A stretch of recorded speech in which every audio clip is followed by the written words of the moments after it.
Alors, en ce qui concerne donc les soins énergétiques, moi j'ai une position très tranchée depuis un certain nombre d'années. Je suis passée par plusieurs étapes. Moi, l'énergie est arrivée dans ma vie, ça devait être à peu près 2010. Donc ça va faire à peu près une douzaine d'années. J'ai expérimenté énormément de techniques différentes. Sans les citer, mais des constellations familiales il y a très très longtemps, au chamanisme, canalisation, travail en bioénergétique avec des présences, présences, on va dire supérieures, travail aussi en magnétisme, travail avec des énergies aussi de guérison, notamment aux Philippines, avec d'autres énergies aussi de guérison. Voilà, j'ai travaillé avec tout un tas de choses pour maintenant être dans une logique en fait d'épuration, voire même de détox, ce que j'adore appeler détox astral et spirituel. Pour moi, à l'heure d'aujourd'hui, en fait, je me revendique d'aucun égrégore, que ce soit ange, archange, etc. Tout ce qui est véritablement astral, peu importe d'ailleurs que ça soit qualifié de haut astral. Pour moi, c'est la même chose.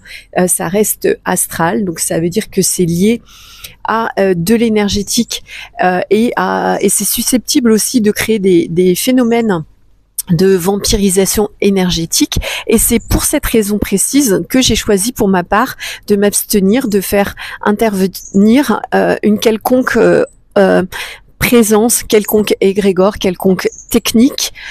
Donc tout ce que je propose en soins énergétiques est uniquement une connexion qui est rattachée à mon soi supérieur au niveau de tout ce qui est multidimensionnalité, multipotentiel, et en osmose et en accord aussi avec le propre soi supérieur et la source en fait originelle de la personne qui me consulte. Donc c'est de ma source originelle dans sa version la plus haute et la plus élaborée, la plus parfaite, directement en connexion avec votre partie supérieure originelle, avec votre propre source originelle. Et c'est à partir de cet espace-là, en fait, que je propose mes soins énergétiques. Donc, il n'y a aucune interférence. Et du coup, puisqu'il n'y a aucune interférence, il y a aussi aucune manipulation, aucune tentative d'extraction d'énergie, de vampirisation. Et dans cette réalité, je le répète assez souvent, rien n'est gratuit.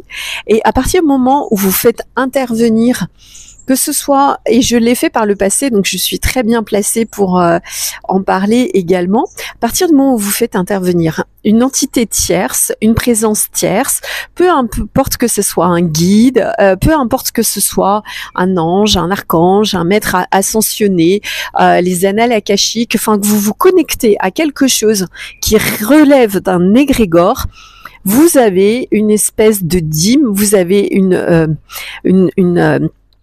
une somme en fait à payer, ou qu'elle soit énergétique ou qu'elle soit même de façon monnayable.